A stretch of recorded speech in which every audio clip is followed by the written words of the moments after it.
Don't be a scaredy cat. It's Janice Blythe, Ruby from the Hills Have Eyes. And you're listening to Tommy Throwback Kovac on Splat from the Past. So just tune in and have a spectacular Halloween.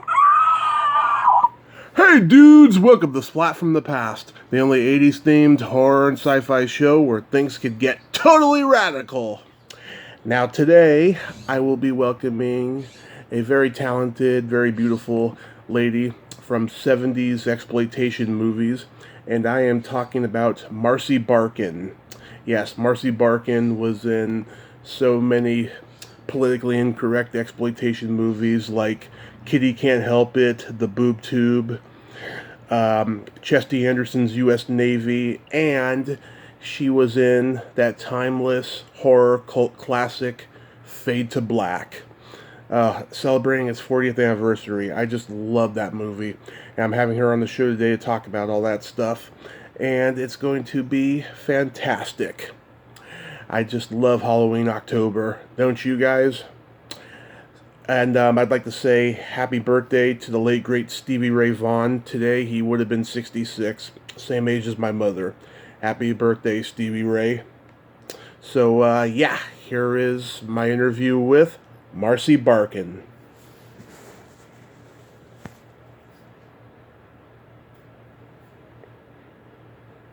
Hey, Marcie. Hi, Tommy. How you doing? I am great. How are you today? I am excellent. Thank you for asking. Absolutely. Welcome to the show. This is such a great honor. Thank you for taking the time today. Oh, my gosh. I'm very flattered that you would ask me, so thank you. Yes, and I'm glad I made you smile. You mentioned that in the email. Yeah, I don't even remember why, but you've made me smile a couple of times already, I have to tell you. Oh, thank you. My pleasure. So, going back in time, did you gravitate toward acting early on in your childhood? Not at all. In fact, I was probably one of the least creative people I knew. And instead, I kind of wound up backing into it in a very strange way. When I graduated college with a degree in English Lit, so that qualified me to be a paragraph,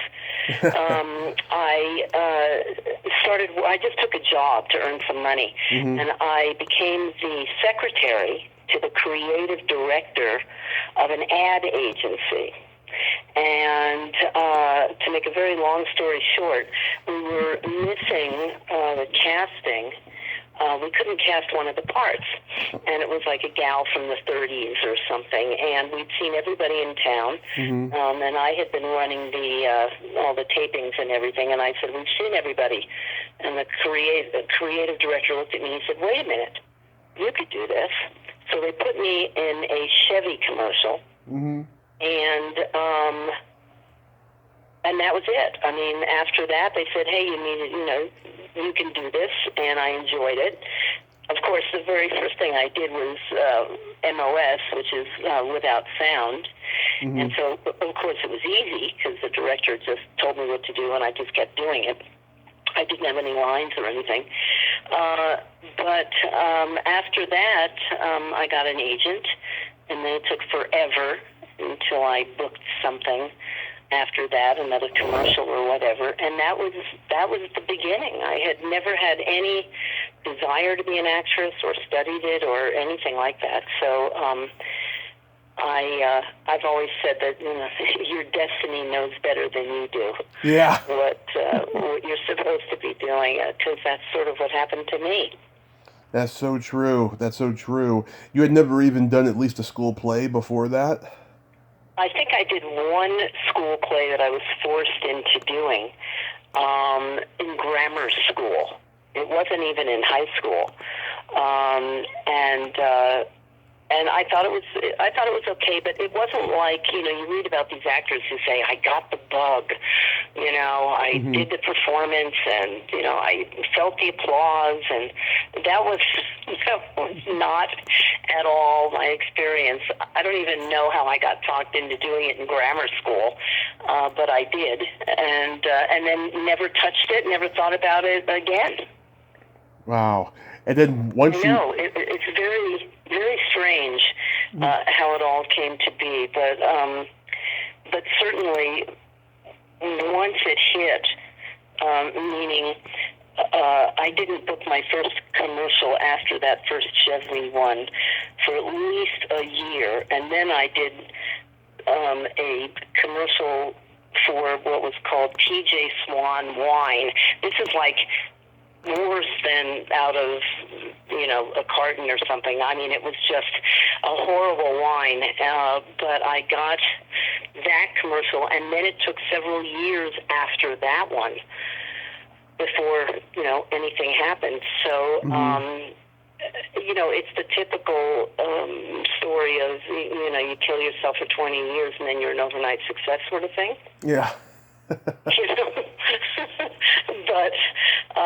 But I was very, very, very fortunate, because once it did pick up several years in after my very first thing, it never stopped after that. I was very fortunate. I got to do a lot of great shows and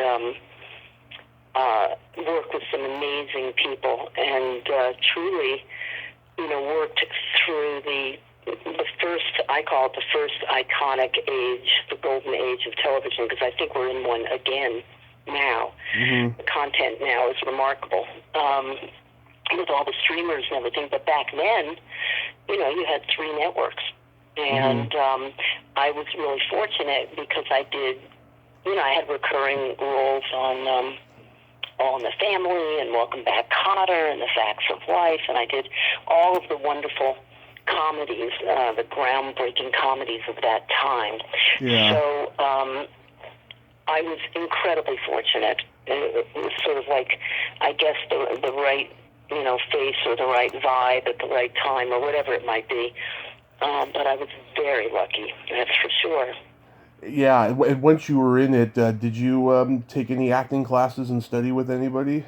Oh, sure, absolutely. I studied with a wonderful man for 7 years, way back then. His name was Charles Conrad. Oh, yeah. He was very, very well known in the business. And in fact, Rita Wilson, Tom Hanks' wife, was in my class way back then.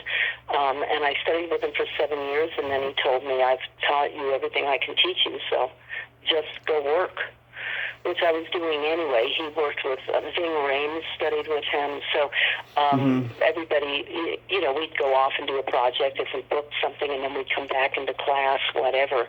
He was marvelous. Charles Conrad, I owe a tremendous amount to him.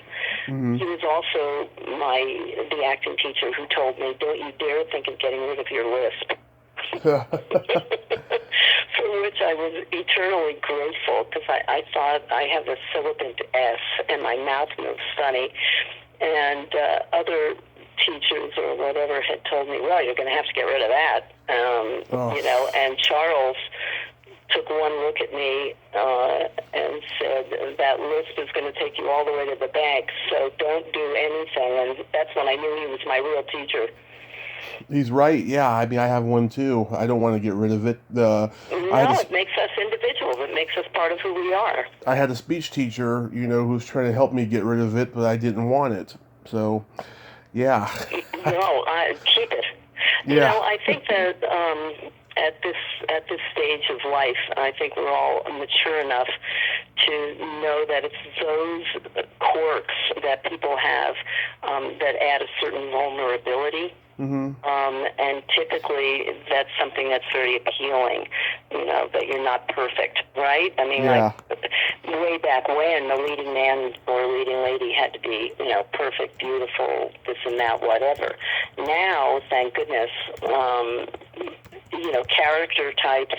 I mean, look at Paul Giamatti. He's the perfect example.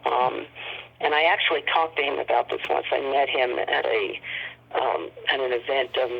They call them the FYC events, for your consideration. Right. And that's during any time when they're trying to get votes for their shows so that the show and the actors and whoever, whatever can get Emmys.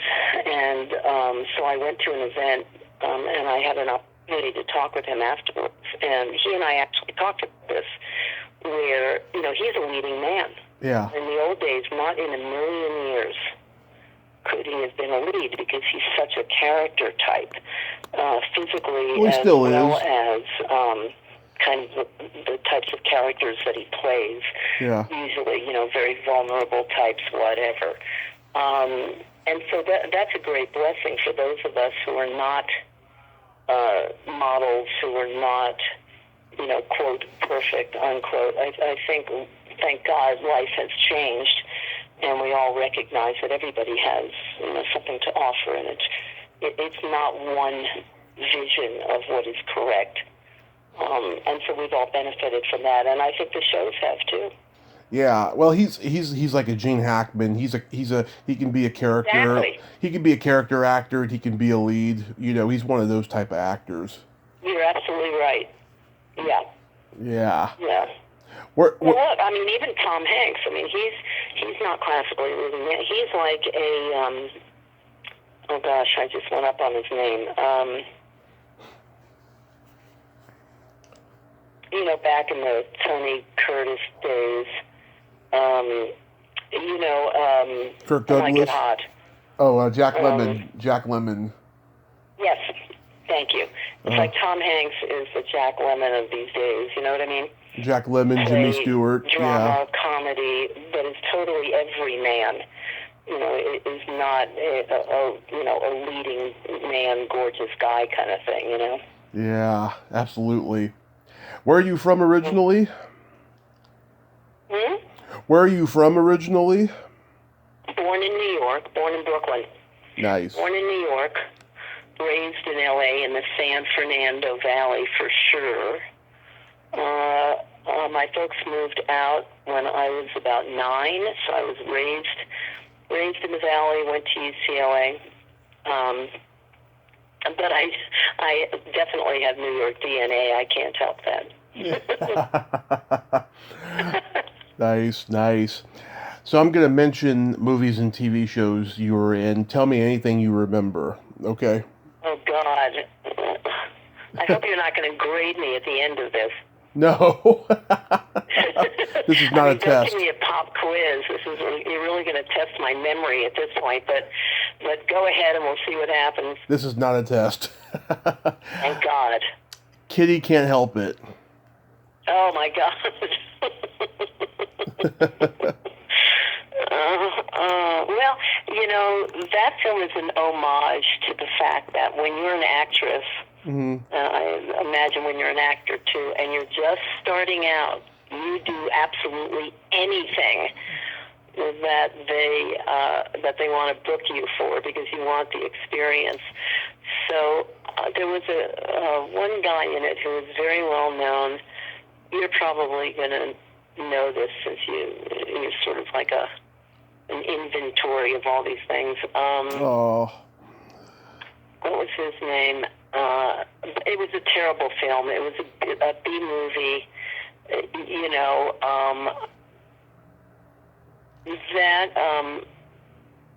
Was Kitty Can't Help It. I think that was the other name. Correct me if I'm wrong. I think that was the other name for Chesty Anderson, U.S. Navy. I think they're two Is separate. that the same film, or were No, they two they're different films? they're two separate. Honestly, I can't remember. Two separate movies. Separate movies. Oh, okay. Well, I don't remember much about Kitty Can't Help It. Okay, that's fine. I'm sure it barely had a plot.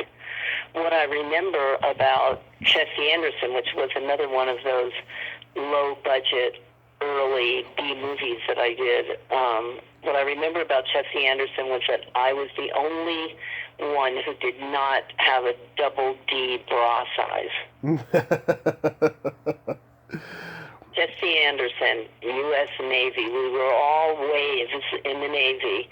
And what I remember is the entire movie, all I did was go around doing bust exercises, because all of my fellow waves had these giant breasts, and I was relatively flat-chested, so I was the comedic, relief, so to speak. Mm-hmm. And I would walk around, and when nobody was looking, I would do this exercise and say, I must increase my bust. Now, I am sure that you were not expecting that story. Oh, I love it when I get those kind of stories. Yeah, that was that film. I don't remember Kitty Can't Help It. Honestly, I really don't. I remember the name. I don't remember the film. The famous rock groupie Pamela DeBar was in the movie too. I've been trying to get her on the show for a long time, but I hope to. Maybe I can get information from her if I do. Who? Pamela DeBar. Oh, yeah, no, I'm not in touch with anybody from any of those many bygone days. I'm Facebook friends with her, so don't worry. Oh, good. Okay, then I won't feel like I'm letting you down. Oh, no. But people think all the time that I'm always fishing to, like, get help, to, like, book guests. I don't. I'm just talking is what I'm doing. Well, but, networking is how we... that's what our whole business is. So there's nothing wrong. There's nothing wrong with it, or offensive or anything like that. We all help each other in whatever way we can. We kind of recognize that especially film is not done by yourself. So you learn early on that being kind and helping people wherever you can is definitely the way to go, Absolutely, but there's older people who's not in the business anymore, and they don't even know what we're doing. They don't know what a podcast is, and so it can be kind of challenging at times to, like, tell them, I bet. I absolutely bet. Challenging just to get on a computer for some of them. Yeah, exactly. Yeah. They have to call their nephew or their niece or something. Yeah. Text or, yeah. How about the boob tube? The boob tube, I believe, and I could be wrong, but I think that that's the one that I did. There were like vignettes of, different sketches or that kind of thing. It was almost like an ensemble thing. And I'm pretty sure that that's the project that I did with Belushi and Harold Ramis. Let me look that up. They were, and Eugene Levy back then too. They were, how like a group of filmmakers get together and they love working together. Scorsese does it, Yeah. With De Niro and Pacino and all those guys, yeah. Yeah, they have a group of folks that go from one movie to the next. I mean, it's a very successful way of working because you're all used to each other. This is Christopher Odin. Makes the shoot go easier and so forth. But I'm pretty sure that the boob tube was. This is Christopher Odin. John Belushi. And, No. No. This is Harold Ramis. Yeah. No. This is Christopher Odin. No, there's no. I don't even remember that. Yeah. Okay, let's skip that one. I mean, you're going. I mean, seriously, when did the boob tube come out? What year? 1975. Yep. Thank you. Well, you asked. Okay, good. I don't feel so bad that I can't remember certain details. How about Nashville Girl? Oh, that I distinctly remember. Yeah, now you're coming around. I remember it more because I was one of the leads, and so there was a lot more to remember. And we went to Nashville to shoot it. Monica Gale starred in it. Mm-hmm. She was a sweetheart. I think she dropped out after that film, or shortly after that. She kind of dropped out of the business. But yeah, we went to Nashville. It was a really difficult shoot. I fractured a rib. Ooh. On that shoot. Mm-hmm. Because it was a scene. I was in the trunk of a car, of a pickup. No, it can't be a pickup if it has a trunk. So it was a car, and I was in the trunk, and they had to just drive a certain way, so a certain distance, so the camera could, make it look like, oh, they're coming around the corner, and then it stops right there, and then they open the trunk, and I get out. And they didn't use stunt people, and it was early enough in my career, and it was low budget enough, and there were no union reps hanging around. We were out in some field in Tennessee, somewhere outside of Nashville, shooting this thing on a dirt road, and the car went over a bump on its way to its mark where it was supposed to stop. And I remember I was in the trunk, and I remember going up and hitting the top of the trunk on the inside and then coming down. And when I came down, my rib landed on the jack for if you got a flat tire. And I remember knowing that I had just cracked a rib. Oh, my God. And that's what I remember about that film. Wow. But I kept going. They taped me up. They just taped me. Yeah, a couple legends are in here. Jesse White, his daughter Carol, has been on here 3 times. I adore her. Oh, great. Yeah, he was a sweetheart. Mm-hmm. And Leo Gordon, one of the great character actors. Tough guy. Yes. Got into some... I was very lucky. I mean, back then, I got to work with these people who, I knew nothing about the business. I was just an actress in it. Yeah. But I was not like a big film buff or anything like that back then. So I got to work with all these people who I didn't even realize until later, were wonderful actors and had all these marvelous stories that I could have, I could have gotten so much lore, film lore from all of these people that I worked with. It wasn't until later that I started to recognize the opportunity that I had working with people like Carol O'Connor and whatever, that I could, really start to get some stories and stuff. So. Mm-hmm. Now we get to Chesty Anderson's U.S. Navy. Well, that's the bust exercises. Yeah. I know she would shoot bullets out of her breasts and stuff. Yeah. But I was the comedy relief. I was the flat-chested girl. Luckily, that wasn't my billing on the credits. Mm-hmm. I did have a name, Pucker. Oh my God, where did that come from? Pucker St. John, I believe, was my character name in that. It was a crazy time of exploitation movies. Boy, was it.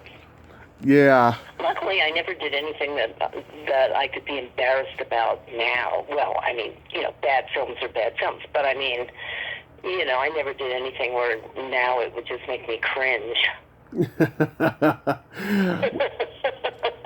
I mean, bad is one thing. Cringeworthy is something else. Yeah, Scatman Crothers is in the movie, and that's right. That's who I was trying to think of. And Fred Willard, who we just lost, he was a comedy genius. That guy. Oh, he was, and I worked with him again on Fernwood Tonight. Yes. With Martin Mull.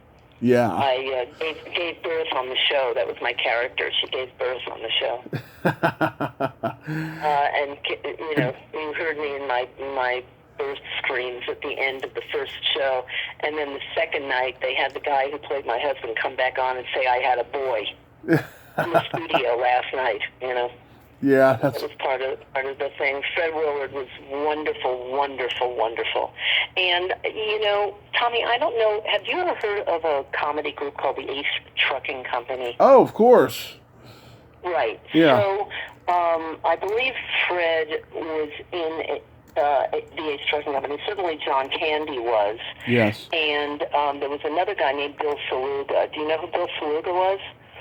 It sounds familiar. A short guy, and way back when he did these Anheuser-Busch Natural Light beer commercials, and his name was Raymond J. Johnson Jr., and he had a big cigar, and he wore a fedora, and he would say, "Oh, he doesn't have to call me Ray."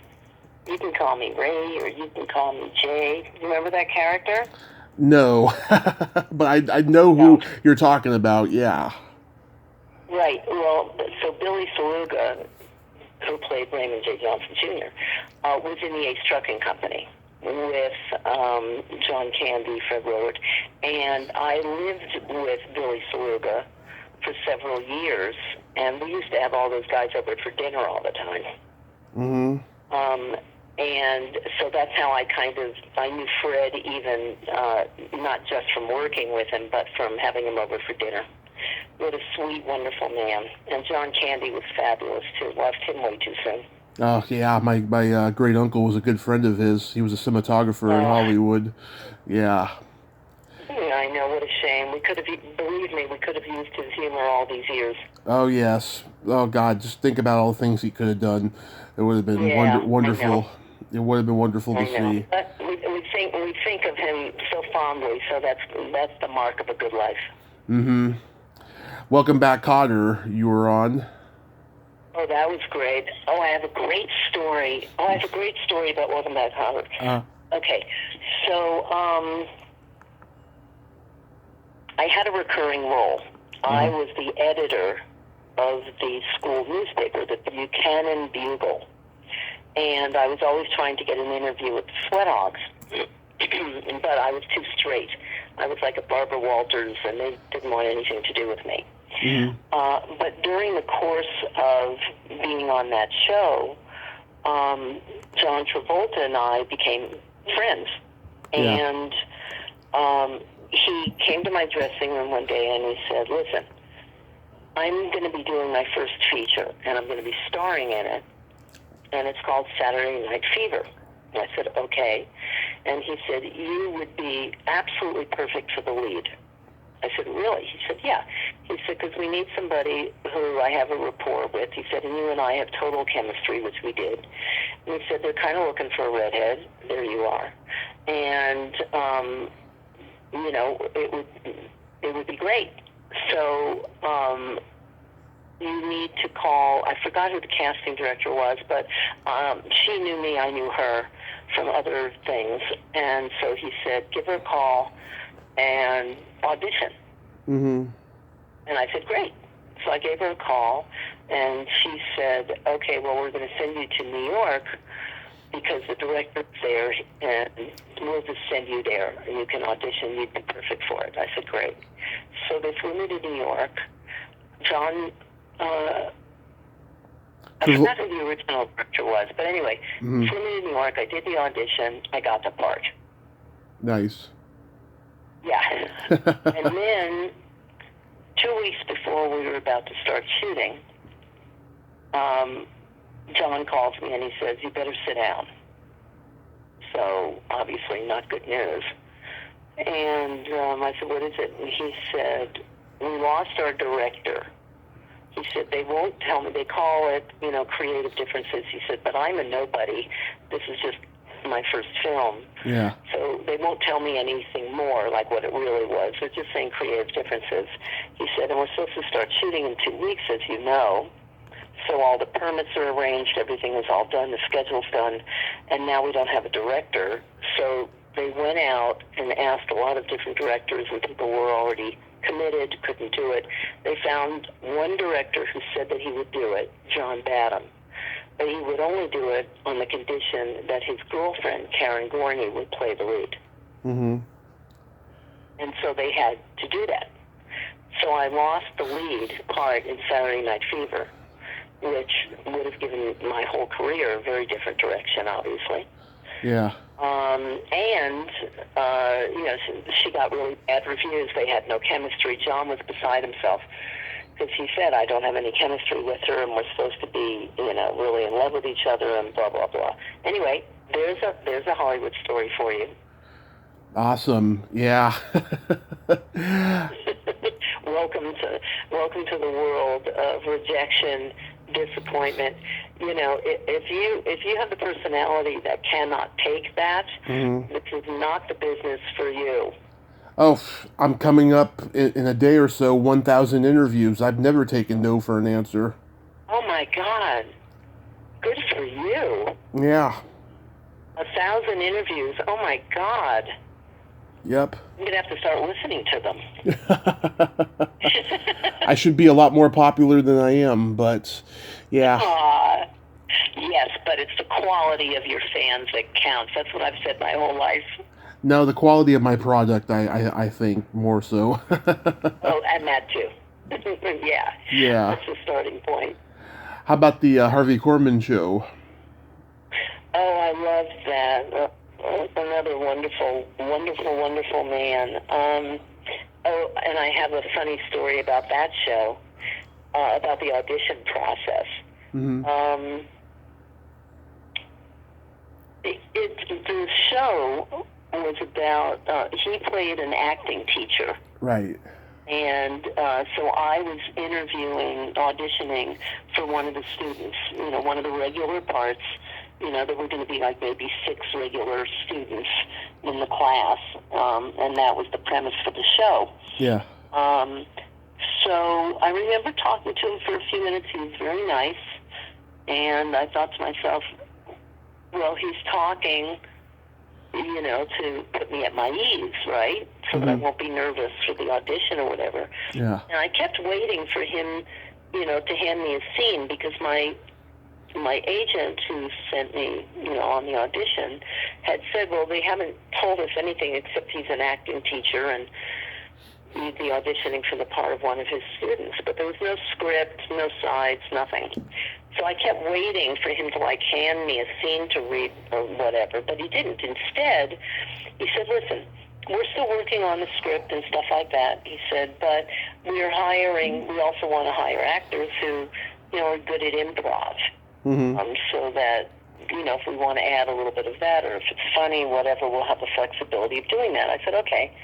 And so he said, so I'm just going to ask you to do something. And I thought, oh, shit, this is going to be bad. I can't do impressions. I can't do anything like that, so what's he going to ask me to do? Yeah. And then he said, with a very straight face, he just said, okay, Marcie, I just want you to I'll give you something easy. Just do an imitation of a barnyard animal. So I quickly went into this zone where all I thought of was I could do one imitation of an animal, and I had done it as a kid in grammar school or whatever. And so with that, I said, okay, and I proceeded to do an imitation of an elephant. Can you still do it?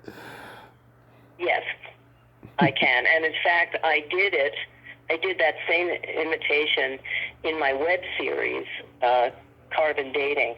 Yeah. The other character, the other lead who plays my best friend, hypnotizes me and then tells me to do something, and I wind up doing my elephant imitation. So it's full circle, let me just tell you that. Love it. Nonetheless, I did the imitation, and Harvey fell off his chair laughing. Mm-hmm. And I thought to myself, I know this isn't a very good imitation. I don't know why he thinks this is so funny, but I'm thrilled that he does. That's great to make him laugh. That would be a good audition. Great. So we find out, a few days later, you got the part. Okay, great. So the day comes when we're going to start shooting this TV show. And my first day of work, I walk onto the set, and across the soundstage, I see Harvey, and he waves to me. And he comes over, and he gives me a big hug, and he says, it's so great to have you here. And I said, well, obviously, that goes both ways. Thank you for the gig, and I think you're wonderful, and blah, blah, blah. And he said, you're just so funny, and we're so happy to have you here. And I said, well, about that, I said, I don't want to, blow your image of me, but I didn't think my imitation was very good. I don't know why you thought that was so funny. And he looked at me and he said, Marcie, I asked you to do a barnyard animal and you did an elephant. That's so awesome. And I went, and it was totally over my head. I totally didn't even realize the disconnect. And that's why he was laughing, obviously. So that's how I got the job, by doing my bad elephant imitation. So you never know. Yeah, you never know what sticks. That's so cool. You got to work with Danny DeVito on one of his first movies, The Van. I did, but we didn't have any scenes together. Yeah. However, when I watched the movie later, I realized that That's Martini from One was, Flew Over the Cuckoo's Nest. yeah, I know. Can you believe it? Yeah. I know Hollywood is so strange, but the character that he did in The Van turned into Louis on Taxi. Yeah, I know. It's like an early version of Louis. It was. Yeah. Yeah, it was totally an early version, and then he used that as a baseline and pumped it up, for the part of Louis. Made him, more disagreeable and stuff like that. But all the basics were there Mm-hmm. In The Van, which is kind of cool. Yeah. But I didn't have any scenes with him during that film. But that was my first. That was my first film, I think. That was I know that was 77. Yeah. That's probably your first. I think that was my very first film. I'm pretty sure it well, was. Well, probably first legit film outside of those, politically incorrect movies you were in before. Yeah, exactly. Yeah. Yeah, and The Van wound up having a huge cult following. In fact, I have heard from several sources. I don't know Tarantino, and I've never met him. Yeah. But I do know that he's a huge fan of B movies. Yeah. And I've heard from several people who do know him that The Van was his favorite B movie. I'm sure he told Danny DeVito that when he produced Pulp Fiction. Yeah. That is so cool. Yeah. Yeah. How about exactly. How about Smokey and the Good Time Outlaws? That was a copycat movie based on the Burt Reynolds film Smokey and the Good Time Bandit, I think, was his film. And this was like a total ripoff. I don't remember it at all. Uh-huh. Seriously. Slim Pickens, yeah, Gaylord Sartain. I remember being in it, but I don't even remember what part I played. Mm-hmm. You played a character named, let's see, named Linda. Thank God. I mean, you're great. Her name is Linda. You really are. You're just, it's great. I love that you do this. It's just so cool. Yeah, if only my ex-girlfriends knew about this. Yeah. Okay, let's get to the immortal classic Fade to Black. Oh, the cult classic. Wow, that has had and still has such an unexpected following. It was really a fascinating movie. Mm-hmm. And much more so in retrospect, because at the time, I just thought I was doing a horror movie, my first horror movie. But it wasn't really a horror movie, to my mind. It was much more like a psychological thriller kind of thing. Mm-hmm. And it was really creepy. Right. Working on it was really creepy because Dennis Christopher had a tendency to kind of pretty much stay in character. Yeah. Even when he wasn't shooting.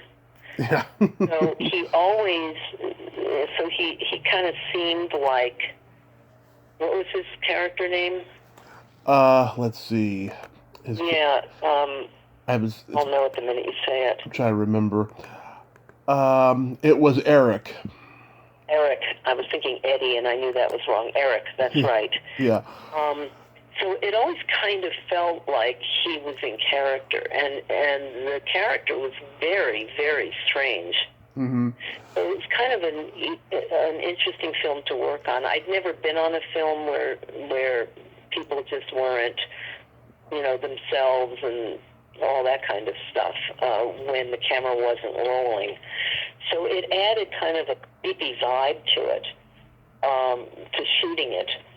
But I mean, he was very nice to work with, and so was Linda, who I'd never met until the day we started shooting together. And we had really nice chemistry, so it was believable that we were really good friends. When I watched the film, I thought, oh, that's great, that worked. And that's just because she and I had great chemistry together.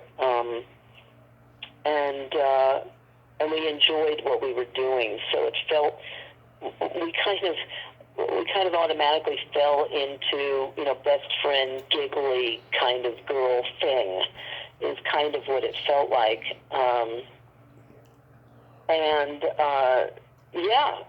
That it was, I remember, it had a different quality to it. It's like you said, I had done these, very low budget, B movies, 30 people in a Winnebago, putting on your own makeup, just all that kind of stuff, no meal times, no union, no, whatever. And Fade to Black was a real movie. Even though it was low budget, I remember it being shot like a real movie. It was very efficient in terms of the production and how they laid out, when you were going to shoot what. The crew felt really professional on it. So it had a different feel for me. That was like a cut above a lot of the stuff that I had already done, which I was grateful for because I got a lot of experience there.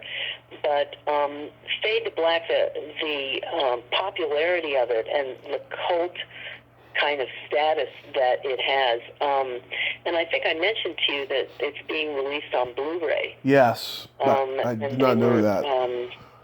Yeah. So it's come around because of its, anniversary or whenever it is. So they're re-releasing it, which is kind of amazing. And also, it won all of these film festivals in Germany, these Berlin film festivals and everything. And it had a huge following in Europe. And it always surprises me. I think that most actors feel this way. You just don't know when you're working on a film whether it's going to be good or not. I mean, there's no way you can know that. You're only one small piece of a big machine. And so between, the writing and the editing and the music and everything else that makes a final film, the acting is only one part of it. And you have no control over any other part of it. Sometimes you don't even have control over the acting. So you can't possibly know, when you're shooting something, as to, how good it's going to be as the end product. It's, it's out of your hands. You contribute your own little piece of it, and then that's that. So it's always been surprising to me that Fade to Black had the kind of following that it did and that it does. But I can see why it does, because it kind of has different genres. I mean, aside from there being violence, I mean, there's murders, of course, but it's really a psychological kind of thing, and it really speaks more to the state of society or what bullying does to you. I mean, there's just so many other themes in it that come through when you watch it. I mean, totally, Eric Binford, that was his name. Yeah. When you watch it, it's almost like watching The Joker. Yes. Right? The version of The Joker. Exactly. What was that? Joaquin Phoenix, I think, right? Yes, Joaquin Phoenix. Yeah. You understand why he became the Joker, why he was... Lots of abuse. Why he reached a breaking point because of society and bullying and stuff. And it was the same with Eric Binford. I mean, it's very much the same kind of story. So it makes sense on a psychological thing, but the twist is, all the old movie stars and everything, which has a lot of appeal. Yes. Because there's so many film buffs out there, and to get those references is a lot of fun, you know. Yeah. So I was, very happy, very lucky to be a part of it, really. Yeah. That's the way I feel about it. I know it's one of Mickey Rourke's first movies, playing the bully at work, you know. Yeah. And I love the scene when Dennis Christopher is reenacting Richard Widmark in Kiss of Death by pushing his grandmother down the stairs in her wheelchair, and then he's like narrating the trailer for it. Right. I love it. Yeah, I know, it's very clever. There's really some interesting things in it, and the homage to these other great, films or actors or whatever, or storylines. It was just a mishmash of a lot of really interesting things, and I really think that they pulled it off. It really kind of came together, Yeah, it's such an underrated movie, and it's just he gives a tour de force performance. And also another great actor I love, who was a great stand-up comedian at that time, Tim Thomerson, is in it. Yes, he plays a detective, right? Yes, he's got that really bad mustache. Right, with the mustache. Yeah, I didn't have any scenes with him. My favorite scene was in the diner when Marilyn is first meeting Eric. Yeah. He's sitting on the stool and he looks over and he starts to, my character is like, oh God, here we go again, right? Yeah, she looks like Marilyn Monroe, that kind of thing. Yeah. And then he starts to talk to her about Creature from the Black Lagoon. Yeah. And she doesn't know the film, so he does that imitation, that weird imitation of the monster. Yeah. And I remember thinking to myself at the time, I don't even have to act like I'm disgusted. I mean, this is like, ew. He's imitating this monster. And I loved that scene because all I had to do was watch him. I mean, I didn't even have to act, Yeah. I know It was so much fun because the three of us couldn't have been more different in that scene. So it was a lot of fun to play because she's teasing him on, right? She's letting him go on. She's feeding his desire. And he's just completely whacked. Yeah. And I'm like the voice of reason saying, what are you doing? This guy is insane. And I'm watching this whole tragedy in front of me unfold. So the three characters were so different. It was a lot of fun. That particular scene was great. Yeah. Well, for me. Yeah, you're kind of the wisecracking friend, Stacy, and stuff. And you were. Yeah, that's it. That was I was typecast as, I used to call it the best friend of the tits and ass. Yeah, exactly. Right, you know what I mean? I was always the best friend of the tits and ass. It was always, a blonde with big tits, and I was the best girlfriend saying, you're not going to date him, are you? I played that kind of, the sidekick. With the funny, smarter sidekick that was always trying to keep the tits and ass in line and not let her get into trouble. That was like the whole typecasting for probably 10 years. With pretty red hair. Yeah. So you could see me on the screen. I was the redhead. Anyway, that's who I was in this film. The best friend. And then It's always a wonderful part to play. I'm not complaining. Oh yeah. It always is. Because you get the best lines, you get the best reaction shots, because you're playing somebody who is constantly either vaguely complaining or pointing out other people's, foibles or whatever. It's a wonderful part to be able to play. It's got a huge range of what you can do with all of that stuff. It's a lot of fun. Mm-hmm. Absolutely. And then, and then you played a safari girl in the Goldie Hawn movie Protocol. I did. I was a Black Panther. Yeah. That was my outfit. Yeah. I was a Black Panther. Yeah. That was. Herbert Ross that directed. Was a very difficult film. Yeah, that was a really, really difficult film for me. The director, let me just say that the director and I did not get along. Herbert Ross, yeah. He didn't get along with a lot of people. He was a Broadway guy, and and so he brought all that disciplinary stuff to the movies, and he rubbed a lot of people the wrong way, I think. Yes, he did. He was also a very well-known choreographer. Right. That's what I mean. But the problem, it wasn't the disciplinary stuff or anything like that, because I'm vaguely OCD myself, so I mean I don't have any problem with all that kind of stuff, order, structure, being on time, doing this, all that's right up my alley. The problem, I didn't know what the problem was, but he constantly yelled at me, constantly made me do multiple takes when everybody knew that the first one or two were fine. It was very personal. I mean, it was like he did not like me. It was very personal. And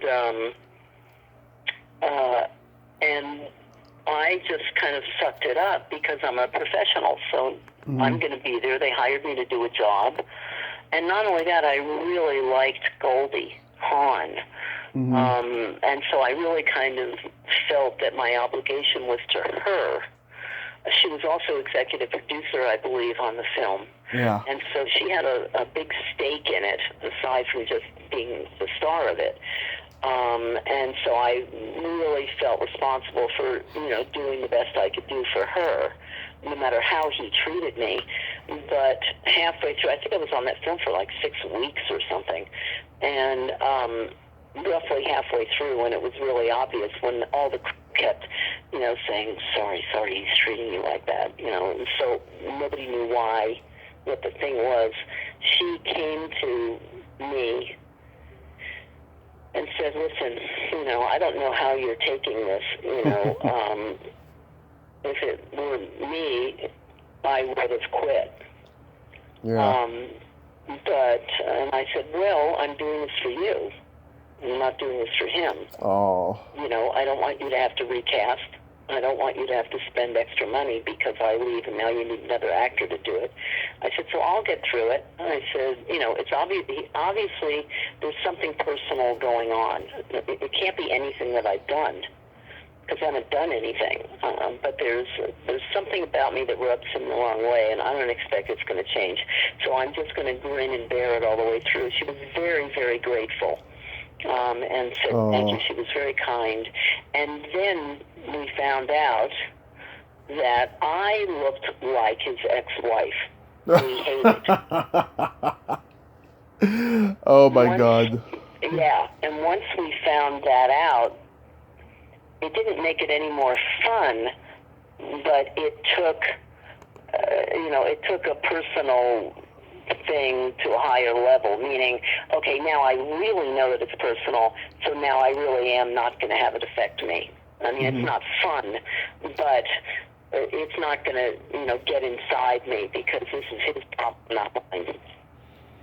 Yeah. So that was a very, very difficult shoot because of that. I really didn't like going to work. It's the only project, film, TV, whatever, that I did not enjoy going to work for. That's unfortunate. I've gotten to that point now where if someone doesn't give me a chance right off the bat, I'm assuming either I remind them of their ex or an uncle who raped them or something, because I can't. Yeah, I mean, seriously, I mean, honestly, Tommy, I think the longer we're in the business, we kind of, we know our own parameters, Yeah. If we know that we haven't done anything that could possibly offend anybody, then it's got to be something on their side. And I think that, it kind of shows that you've matured a little bit when you don't let things bother you that you have absolutely no control over. Yes. Like, I'll give you a great... you just have to move forward. And besides that, nobody's going to be liked by everybody anyway. Yes. There's going to be people who, don't like my acting, don't like my this, whatever. Of course. I mean, how many people are there on the planet? Of course there's going to be people who don't like it, don't appreciate it, whatever. And that's fine. I'm not here to please everybody. And, that goes for my other career, too. I created a software product, and I do consulting around that product after I sell it to different companies. I have a reseller who sells the product, and then I do consulting on it or whatever. Right. That's my day job. And it's the same in corporate America. Some people are going to get your product, and other people aren't going to understand it or want it or get it or whatever. It's that way no matter, whether it's in your acting life or, your creative life or your regular life. You have to get to a point where you just say, it doesn't matter. I'm doing the best I can, and whoever gets it, and whoever doesn't, and I wish them well, Absolutely. Yeah, I just, in the beginning, I dealt with a lot of asshole managers that I was trying to get their clients on the show and stuff. And there's a handful of them, especially in the horror community. Oh God, the horror community is run by horror. The managers in the horror community are like all horror fans who jump through the hoops, volunteering at conventions, and then becoming bookers for the guests and stuff. And they're just power abusers. They're sociopaths. Yes, exactly. Exactly. And so it's been. Yeah, so in like the last year or so, I have been so fucking grateful with the people I've gotten that like if I deal with one who's a jerk anymore, I don't even respond anymore. I just like, okay, read it and I delete it and then that's it. I don't talk to them again because I don't have any more time for negativity. It makes you old, it makes you tired. I agree. I could not. It hurts your heart. Yeah. I couldn't agree more. And not only that, ultimately speaking, they're the ones who are going to suffer. They not only get a bad reputation, but how incorrect to not have their people on your show or anybody else's for that matter. I mean, that's not doing a very good job for their client. Mm-hmm. Oh yeah, and if their client only knew the way that they're talking to them, or if they do know and stuff, they're probably just as sociopathic as they are. Which is definitely a possibility. Yes, and I've seen it. Me too. Believe me. Yes. Do you remember guest starring on Tales from the Dark Side? I do. I absolutely do. This is hilarious. Mm-hmm. Literally, a few days ago, I got a text from my manager. Uh-huh. And the text said, I was watching TV, I was watching TV. I had a few friends over, and all of a sudden, this gal came on the screen, back view, and I said to my friends, wow, that girl has a great, fabulous head of hair. Yeah. And she reminds me of one of my clients, Marcie Barkin, who has fabulous hair. Yeah. He said, and just as I said that to them, you turned around on the screen, and it was you from Tales from the Dark Side. Yeah. This was literally just a few days ago. Mm-hmm. So this is really funny. I mean, Fade Black, Tales from the Dark Side, they're all coming back to haunt me. I do remember doing it, and it was a lot of fun. And I forgot the guy's name, but he played, what was it, Night Court? What was his name? Harry Anderson. Harry Anderson. Yes. So I played his girlfriend on this episode. Mm-hmm. And it was a lot of fun because his machine, his answering machine, his telephone answering machine, remember when we used to all have those? Yep. The machine had a mind of its own.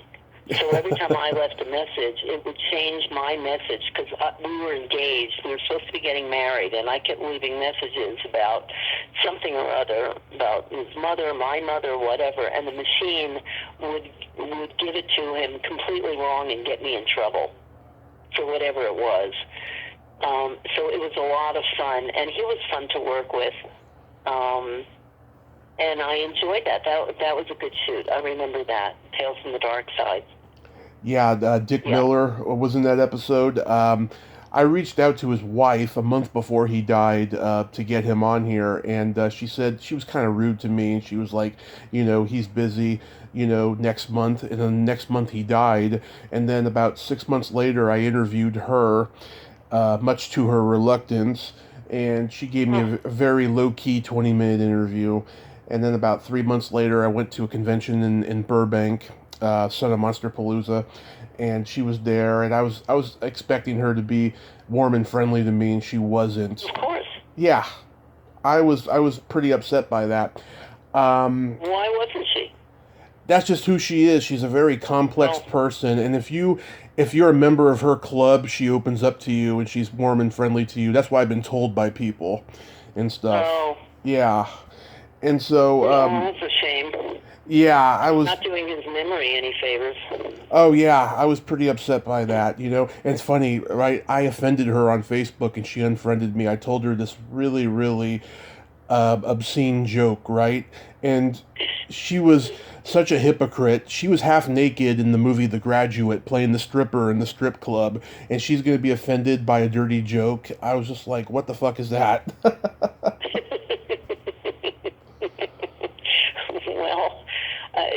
Well, what can I say? People sometimes, I think that she might have wanted to reinvent her image and not be reminded of maybe what she was or whatever. Oh, she talks about it all the time. She talks about it all the time. We're all mature enough to be able to handle that, I would think. Yeah, she's got Dustin Hoffman stories on that set and stuff, and she always talks about it. Yeah, not bad ones. Fun. Yeah, not bad ones. Not about foot massages or anything, but just Dustin Hoffman, Catherine Ross stuff. Did you meet George Romero? I meet George Romero. Who's George Romero? He's the producer of the Tales from the Dark Side, and he did all the great zombie movies like Night of the Living Dead. Oh, I see. This is where your expertise comes in handy. I absolutely cannot remember if I met him or not. Yeah. I probably did, because that show was pretty hands-on, if you know what I mean. It wasn't just left to the director. So chances are I probably met him, but I don't remember at all. Yeah, because everybody I talked to who guest starred on the show. There. Yeah, because everybody I talked to who guest starred on the show said that he was up in Pennsylvania and this was shot in Canada, and so he was like never there. But it's possible that he could have been there at least twice. Who knows? I don't know. I honestly don't know. Maybe I didn't meet him. I mean, I just don't know. I don't remember that far back. His third wife had pretty red hair too. Oh, well, there you go. Yeah. I interviewed her last year. It's something in common. Yeah. How about The Facts of Life? Yeah, how about Life? No, the Facts of Life. You were a guest star on that. The Facts of Life. Yeah. That was a lot of fun because I got to hang out with George Carlin. George Carlin was a guest star on one of the Facts of Life. I didn't know that. And as a teacher, as a substitute teacher, and I had a recurring role as a substitute teacher. So those were our characters, and he was a nervous wreck. I remember that. He was just a nervous wreck. And I said, George, you're brilliant. You're fabulous. You're wonderful. How could you possibly be nervous? And he said, yeah, but I haven't acted before. He was used to doing stand-up. And he acted, but he was very modest. I bolstered him up and said, you're just going to have fun. Just say the lines. Just be you. Say the lines, like you were saying them. I mean, you don't have to be anybody other than George. Just be George. Just say those words, But anyway, he was a sweetheart, and we got to hang out, like at the lunch break or whatever. I remember, what's her name as being really lovely, the gal who played the main teacher. Oh, Charlotte Rae. Yeah, Charlotte Rae was very sweet. So I had a good memory of that. Yeah, I think I did a couple of those. I did maybe 2 or 3 of those, Facts of Life. And I was a substitute teacher, and got, to do scenes with the girls and stuff like that. So that was fun. And that was Hollywood. That was real Hollywood. I mean, now you're talking, those were during the days of, Welcome Back, Kotter, All in the Family, all of that. These were real, multi-million-dollar, productions on sound stages, all union. I mean, really, really state-of-the-art sitcom during that time. So I was really lucky to be able to work on those sets and everything. I was playing with the big boys on all those. Nice. Yeah, by the way, George Carlin did act, but not as much, before this. He did Car Wash, and he did That Girl with Marlo Thomas, which he hated, by the way. I'm trying to remember who it was. Someone was on, some legend was on Gilbert Gottfried's podcast recently and said he replaced George Carlin as her manager on that show.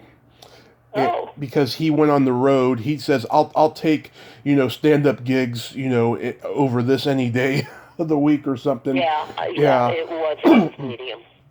Yeah. Just because he didn't particularly like it. I think it was, when you have a creative genius like Carlin or Robin Williams or any one of these guys, having a script written by somebody else is constraining. Yeah. And I think that's why he probably much preferred, doing stand-up, and it's all him. It's what he wants to say. It's what's important to him. It's how he wants to say it. Whereas if you're reading somebody else's script, that's obviously, it's a whole other ballgame. So I can see why he didn't, particularly like the acting side of life. Yeah, well, he always strived to get that one good acting part, and he did before he died. He did Kevin Smith's movie Jersey Girl, in which he plays Ben Affleck's father, and he did a great job in that. Oh, good for him. I'm not familiar with it. Well, I'm happy to hear that. Absolutely. And then, of course, She's Out of Control. She's Out of Control, Tony Danza. Yeah. Yeah, I played his secretary. Yeah. I didn't have a very big role in that. I only worked a couple of days. And it was just like, Mr. Smith on the phone for you. It wasn't... Yeah. It wasn't exactly, Hamlet's monologue. So it was a small part. I only worked a couple of days. I don't have any great fond memories, particularly, of that. I think,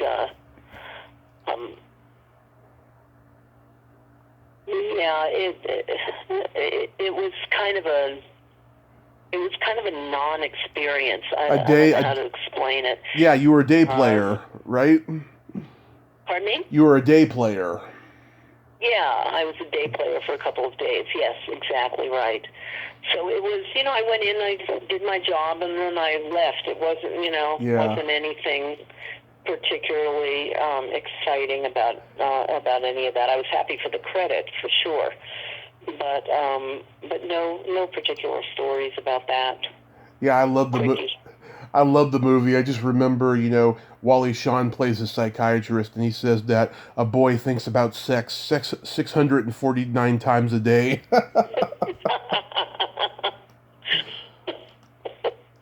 Yeah, and a young girl 556. Yeah. Yeah, just 100 less.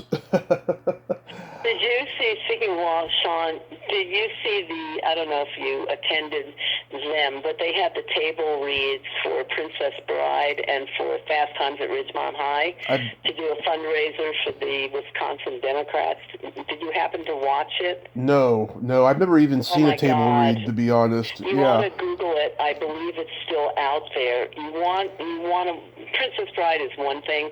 Mm-hmm. They had Rob Reiner reading the part of the grandfather, Mm-hmm. But the one that killed me was Fast Times at Ridgemont High, which I don't know if you're familiar with that film. That's one of my favorite movies of all time. Yeah.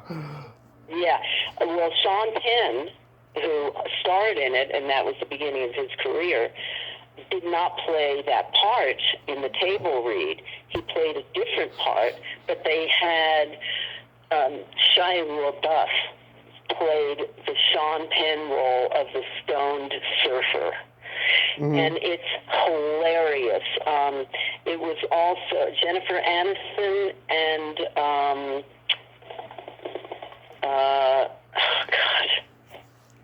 Julia Roberts played the two girlfriends. They also had Dane Cook.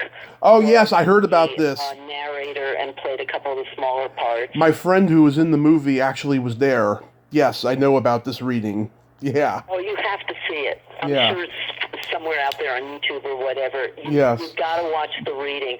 And the best part of it, and Brad Pitt is in it. And one of the most hilarious things about it is they would cut to Sean. I mean, of course, it was all Zoom, right? It's a virtual Zoom table read.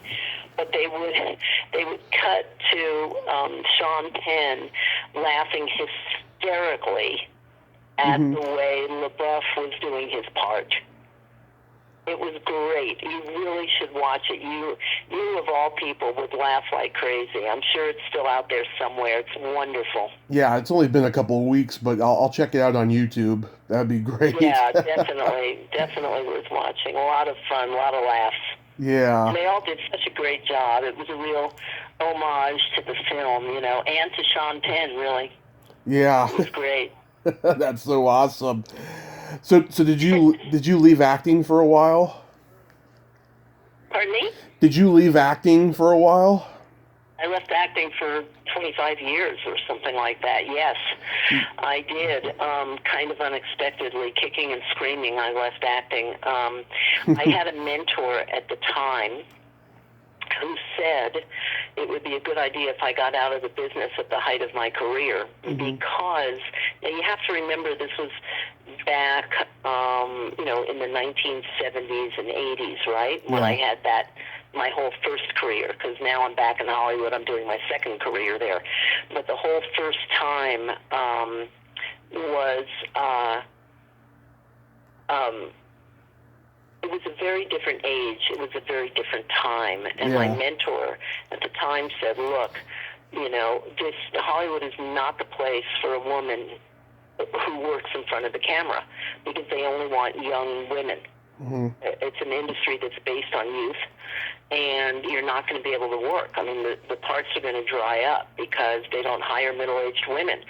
So what happens when you're middle-aged, right? Yeah. And he was right about the business back then. Now, thank God, we have 1 million women who have their own production companies, and we still have a ways to go, but it's so much better now than it was back then. It's like I said before, you had 3 networks that you could work for, and that was it. Now, we not only have all the streamers, but we can create our own content.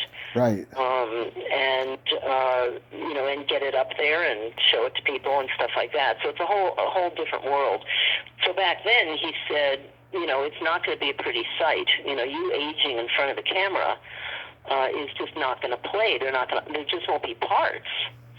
So he encouraged me to get out of the business. Mm-hmm. And he told me at the time, he said, you ought to get into computers. And I went, what? Because I'm very right-brained, or so I thought.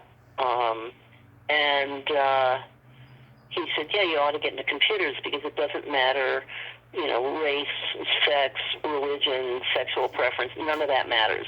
If you know your stuff, in the computer industry, corporate America needs you. Mm-hmm. And if you can do the work and keep their computers running, then nothing else matters. So very, very painfully, I left the business, and I couldn't stay in L.A. Mm-hmm. I was too well known here. I was recognized on the street and stuff like that. It made it way too painful. So I moved to New York Mm-hmm. and got an entry-level job in the computer industry. I went to school. I went to a computer learning center. I went to a trade tech school here at nights while I was acting during the day. At nights, I'd go to night school. Mm-hmm. Got a degree, moved to New York, got an entry-level computer job on Wall Street, and then took it from there. It was very painful. I can imagine. It was horrible. Did they recognize you there? Pardon me? Did they recognize you there? Occasionally. Yeah. But just occasionally, not like in L.A. You know, occasionally I would get stopped on the street and somebody would say, hey, I saw you in so-and-so. But it happened much more rarely in New York than it did in L.A. Mm-hmm. So it was very painful. But over the next several years, I, learned, I got my skills up and so forth, and then I very quickly became a consultant, started my own company, and so then I did a lot of training on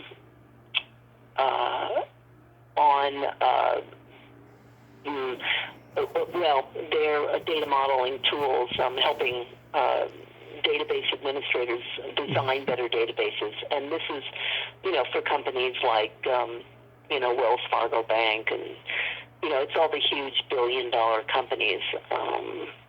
And so I created a product eventually, and now those are my clients. And yeah, so I was gone for about 25 years, and I missed acting every single day. I have to tell you, it was really, really difficult. But I made my way in the computer world. It's still my day job, so to speak. Yeah. And about 10 years ago, I found myself picking up the phone and calling a casting director who had hired me for a million things back then. Yeah.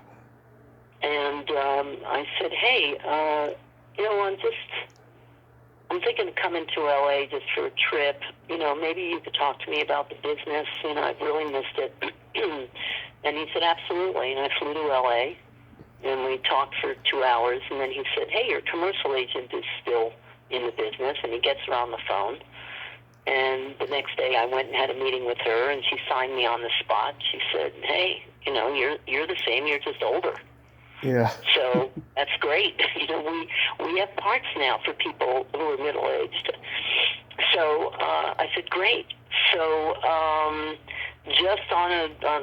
I threw myself into the unknown. I had been living in Boulder, Colorado, and I still do. I go back and forth between LA and Boulder, and so I got a tiny apartment, one-room apartment in LA, and started working. Had a couple of managers who were very kind, but that didn't work out. A couple of agents, very kind, that didn't work out. And now, finally, I'm so thrilled. I am with, the manager of my dreams, and just in time for a pandemic. Yeah. But I'm really thrilled. Chris Rose, my manager, is wonderful. Oh, I know who he is. Yeah. And so I'm back in LA. I'm doing what I love. I love the acting classes. I love the auditions. I love the jobs. I'm just very happy to be back where I belong. You know what I mean? Yeah. Oh, George Romero had Chris Rowe back in the day. And how I know this is because two friends of mine who come on the show a lot have Chris as a manager too, Kathleen Kinmont and Spice Williams. Oh, yes. Yeah. Yes. Great. I've never. Great. Yeah, I really feel like I'm in rarefied air, Yeah. He also has Malcolm McDowell and You know, there's no substitute for, and I'm sure that these girls would say the same thing, these women would say the same thing to you, which is that, you know, having a manager or having an agent, it's really a marriage. I mean, you guys, you really have to get along. They have to get you. I mean, Chris will only sign people whose work he absolutely loves. Yeah. And you know that going in, and that, it makes all the difference in the world. I mean, just so you know, whether it's Spice or Kathleen or me Yeah. or Malcolm or any of the others, if he doesn't love your work and believe in you, then he won't represent you. So it's huge, that amount of, you know, support and confidence and belief in your talent. I mean, that's really what it comes down to. He gets your talent. Yeah, I don't know him personally, but I just... Priceless. Yeah. Yeah, I don't know him personally, but I just emailed him because I want John Franklin from Children of the Corn on my show, and that he's not on social media that I'm aware of, so hopefully I'll hear back from him. Yeah. But he's very responsive, and he's very, how can I say it? He's protective of his clients, but in an extremely reasonable way. Yeah. You know, he's not, it's not like he tries to put walls up. I mean, he'll call me and say, okay, they called about this. Do you want to do it? You know, I mean, this is, you know, it's always like a joint decision. It's not, you know, he's very knowledgeable. He's very kind. He has a lot of integrity, and so dealing with him is a pleasure. And he lets you know, it's not like he just says no to things or something like that. Anything that comes by his desk, he gets on the phone, says, what do you think? You know, do you want to do this? And he's whatever, not, you know? Yeah, he's not like those... So I'm sure that he'll respond to you. Well, he already has. You've already dealt with him. Well, yeah, I mean, I just sent him an email for the first time the other day, but, yeah, he's not like those other guys I was telling you about in the horror world that just, you know, looking after their own interest, and they want to take credit, you know, for everything, so...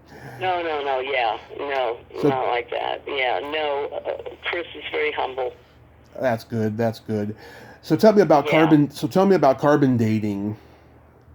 Oh, my fave, carbon dating. God, I love this show. I'm so hoping we get to do more of it. So this has a really interesting story to it. This is really cute. This will inspire any aspiring actors out there. This is going to be a good story for them. I'm always in acting class, one way or another, because I love to act, and that I get to act in class, and I get to keep my chops up. So I had gone. There was a gal that I met through some other thing, and she asked me. She had seen my acting and said, "Who do you study with? I'd love to study with them. Really like your work." So I thanked her, gave her the name of my teacher, Fran Montano. He's at the Actors Workout Studio in North Hollywood. He's wonderful. His whole school is wonderful. There's other teachers there as well. Yeah.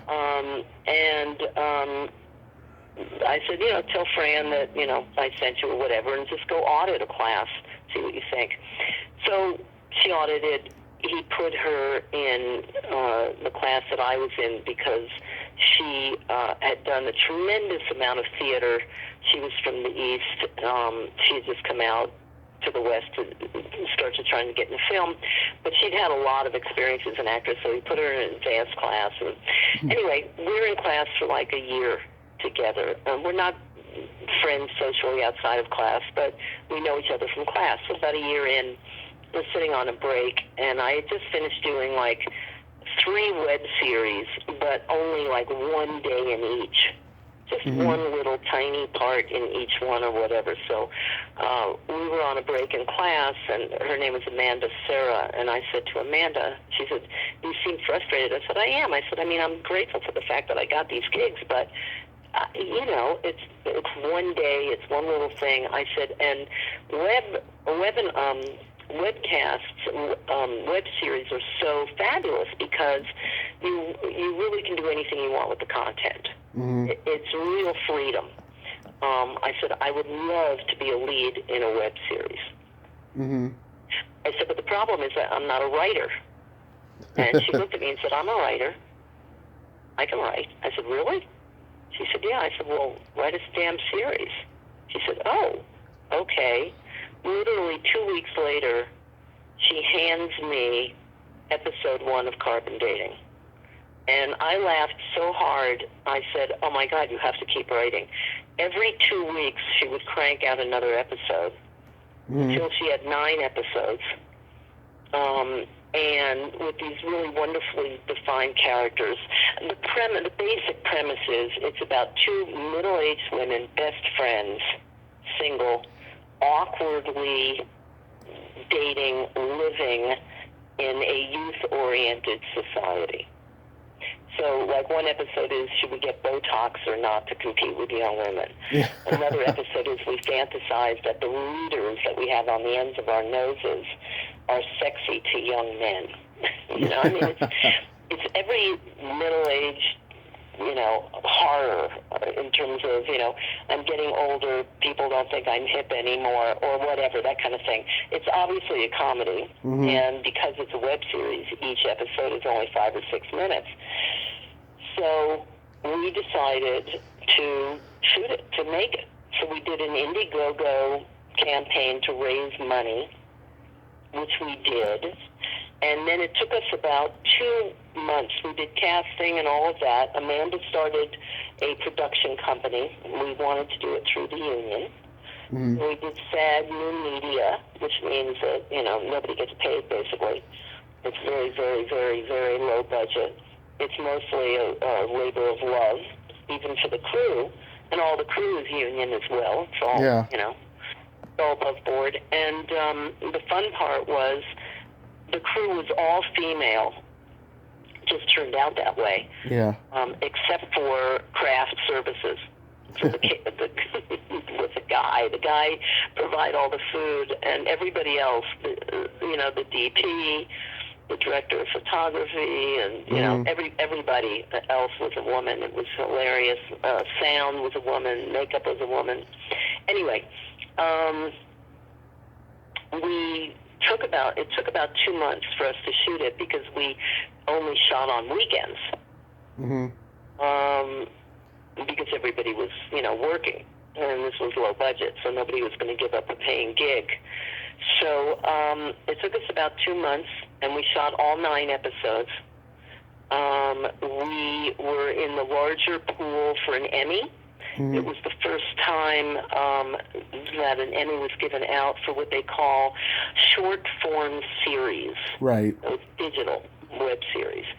And we were in the first 2 rounds of voting for an Emmy Best Series, which was great. And I was in the mix for Best Actress for short-form series. So that was fun. A lot of people saw it. And we won all these film festivals and that kind of thing. Just prior to the pandemic and everything closing down, we started to pitch it as a TV series. That's what we want to do, is turn it into a half-hour TV series. And the focus of the plot is going to change a little bit. We wind up, in the series, we have like a little TV show. Yeah. That, you know, the next door neighbor's kid is shooting, and he can upload it. And we thought, okay, we'll do this little show right out of the house, and we'll direct it towards women of a certain age, and we will inspire them that they can, you know, volunteer or start businesses or start a new relationship or whatever, right? That older women can, you know, middle-aged women can do all of this stuff or whatever, and this will be our show. So we get the kid next door to film it. What we don't realize, so now in the TV version, what we don't realize is that the outtakes are much more hysterical than what we think is the good content. So the kid, unbeknownst to us, uploads all of the outtakes up to a YouTube station Nice. or whatever. Yeah. And we start to get recognized, and people wave and everything, and we think it's because of our show, giving women tips and tricks for being middle-aged and still living. But really, they're just laughing at us because they've only seen the outtakes. Yeah. So it's got a whole different kind of, millennial versus, Generation Jones, baby boomer, whatever. It's got all of that involved. It's really cute, and it's got a lot of heart. It sounds like a hit. Which is why I love it, and I love my character. She's such a mess. It's so much fun to play her. She's just a wreck, and Yeah. insecure, and just nuts. Doesn't know what to do with herself. Constantly jumping out of her skin. I mean, it's so much fun to play. And Michael Gross stars in it too. From Family Ties. You must know Michael Gross. Family Ties, Tremors, yeah. Yeah, exactly. So Michael plays my love interest in the web series. Yeah. And he's hilarious. My scenes with him were my favorite out of the whole thing. He's just hilarious to work with. He keeps a straight face better than anybody I've ever known. Yeah. So it was a great deal of fun to work with him. So we're trying. We were pitching. We were starting to pitch, and now we'll just have to wait until Hollywood comes back, and then we'll start pitching again and see if we can sell this. And if we can, you'll be the first to know, Tommy. Awesome. I hope it does happen for you and stuff. Sounds like a hit. Thank you. Yeah, I would love to play her again, Maddie. She's just, she's my polar opposite. She's just great. So really quick, Marcie, there's this secret silly game that I like to indulge my guests in, and okay. This is a series of silly slumber party questions, and how it works is I ask you the question, you answer it, then you ask me that exact same question and I answer it, and you can comment on the answers. Okay. It's not win or lose, it's just pure fun. Okay, cool. Okay, Marcie, are you ticklish? Yes. Are you ticklish? Yes, very ticklish. Baby ticklish. Yeah, but I usually don't let people get close enough to that being ever in my future, because, yeah, I'm very ticklish myself. Yeah. What's your favorite part of the body? It can be anything. My favorite part of my body or anybody's body? Anybody. Hands. Hands. How about you? What do you think? The belly button. Belly button. Yes. Oh, I have an innie. Oh, I do too. Well, see, I knew we had more in common than we originally thought. Yeah. I have a very deep innie. Like, I can fit crystal meth in there. your other career. Yeah. Yep. You could sell drugs or do them and hide them at the same time. Oh my God, you're multifunctional. Yeah. What color are your toenails painted? I am looking at them right now, and they are kind of like a coral red. What color are yours? They're not painted right now. They are just au naturel. Oh, au naturel. Okay. If you could wear a color, what would it be? White French tip with sparkles. Oh, okay. Well, now I know who you are. Yes. That revealed a lot. People are often surprised that I'm gay. People often are surprised. Yeah, I'm not surprised by anything anymore. I'm completely open, no judgments anymore. I've lived long enough to have learned that anyway. Mm-hmm. What would you say is your best personality trait? I'm quick to laugh. Quick to How laugh. about you? You're easily amused is what you're saying. Right? Yeah, I guess that's true, but I hadn't quite thought of it like that. What's your favorite personality trait of you? My best, you mean? My sense Your of best. my sense of empathy, and that I have no filter. Yeah, I can see that. I can see that. Yes. And then Yeah, okay. my favorite question is: there a stinky smell that just makes you gag? There must be. Hang on just a moment. Yeah, I'm not good with that sulfur smell. Oh, that's bad. Yeah. You know that awful like rotten egg sulfur smell? Yes, I'm I'm allergic not to good it. with that. Mm-hmm. Yeah, how about you? The classics, farts and feet. Oh yeah. Yeah. Those didn't even occur to me. Yeah. Which makes me wonder about myself. Yeah. No, I think sulfur smell is, Yeah. pretty horrible. Mm-hmm. I was just noticing on IMDb, you have a Christmas movie coming out this year. Oh, I do, that's right. And I also have a horror movie coming out, my first real horror film. I mean, I don't really think of Fade to Black as horror. But this is a real, honest-to-God horror film called Dweller. Uh-huh. Dweller. And the Christmas movie, Oh, you got... I played a girlfriend. It's called Christmas in the Key of Hark. Like Hark, the Herald Angels sing. Yes. If they keep that title, I'm pretty sure they will. Do you remember William Catt? Yes, I've met him, and my father looked exactly like him when I was a kid. I showed him the picture of my dad at a convention. He was like, "Oh my God, I could be your uncle." Wow. Yeah. Well, he plays my boyfriend in the Christmas movie. Yeah. He was what a sweet man.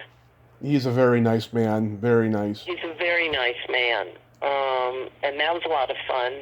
So those two movies I shot, I guess last year at this point. Yeah, last year. So they should be coming out. Hopefully they'll get distribution. I did hear the casting director did tell me she does know that the Christmas movie did get bought, so it will be distributed. I don't know about Dweller. I haven't heard what's happened with that yet. But there's always room for another horror film, and this one is pretty bad. So I'm pretty sure. I mean, I had to use a cleaver to cut up raw rabbits and everything, and it was all bloody. And I mean, this is a bad. Yeah. This is a tough horror film. This is a real horror film.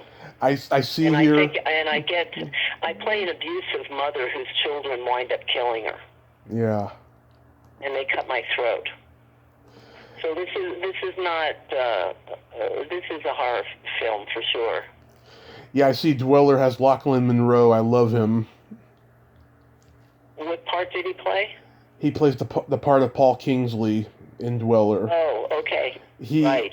I remember he was in Scary Movie, and the killer takes a picture of his tiny dick and then sends it to him, a Polaroid, while he's in the middle of changing later in the locker room, and he's all, "Come on out, you sick fuck! A tiny dick is like a disability." Oh man. I'd crack up. Well, see, it's so funny because I only know the people that I've actually worked with. You know, when you do a movie, a million people in the movie, but it's only a question of who you have scenes with. Yeah. You know, I didn't have any scenes with him, but he's got a big part in the movie. Oh, that's good. Yeah, he's a very talented guy. I remember when he was in the Clint Eastwood movie Unforgiven many years ago. Yeah, and the writing was really good when I read the script. Mm-hmm. I mean, I think it's going to be really scary and unexpected. It has an unexpected ending, which I will not reveal here. Yeah. But I think it's going to be a good horror film. But you never know until you see it. I mean, I don't know what they did with the editing and everything else, like I said before. Yeah. Well, I hope those are very But the successful. Christmas movie was adorable. That was a lot of fun to do. Yeah, Jamie Luner's in it. She's very talented. Yes, and she actually was really, she's one of the executive producers on it, too. She was a sweetheart also. It's very much one of her movies. I think she might even be the producer as well as the executive producer. That was the first time I had met her. And we had scenes together because she stars in it. Wonderful, wonderful. Oh, I got to keep an eye out for that one. Yeah, definitely do. There's some good people in it, and you could get some good interviews out of it, too. Maybe. I do know I'm an optimist. I do have a colleague who interviewed William McNamara a couple years ago, and so maybe I can interview him. Who knows? But There you go. yeah. Oh, so you want to hear a couple jokes? Sure. Okay. What did the elephant say to the naked man? How do you eat with that, say? How can you breathe out of that thing?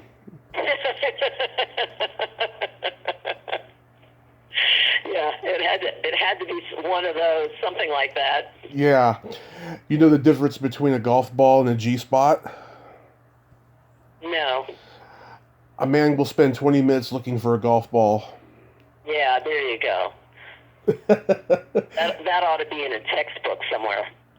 Yeah, and then you know why men like to marry virgins? No. They can't stand criticism. Yeah, that's true. Yeah, that's one of my favorites. That is true. That's one of my favorites. That's cute. Yeah. Well, Marcie, this has been a lot of fun. I thank you so much for coming on today. Oh, you are a pussycat. Anytime. I'm so flattered that you asked me. It's always fun to kind of relive history. So this was great. And the fact that you remembered so many more details from all of your notes than I even remember, and I was the one there. I mean, this has just been so much fun. And I really appreciate it. And you are a kind soul who I am very happy that I ran across. Thank you so much. I'm blushing right now. Good. Thank you, Marcie. Well, I just sent you a friend request on Facebook. I will definitely friend you. Wonderful, wonderful. Please stay safe because we need you. And well, we all need each other, sweetheart, and I will stay safe. And I wish the best for everybody in this difficult time, but we will survive. And keep that chin up, and I hope you'll return to work after this craziness is over. From your lips to God's ears. All right, sweetie pie. Anytime, let me know. If anything I can do for you, it'd be my pleasure, really. Okay, thank you so much. Have a great day. You too. Take care. Take care. Bye-bye. Bye-bye. Well, there you have it. Marcie Barkin. Ain't she a sweetheart? Oh, I am the luckiest fanboy in the whole wide world. I get to meet women like her that are just a gem, a dime a dozen, and I am just so lucky. She was a great lady, great stories, great sense of humor, great talk. If you like this video, everyone, please subscribe to my YouTube channel, add me as a friend on Facebook, join my Tommy Kovac comedian page on Facebook, follow me on Twitter and Instagram, and all that fun stuff.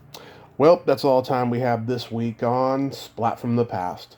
Until next time, this is Tommy Throwback Kovac saying, there's no shame in living in the past, because the present sucks. Later, dudes.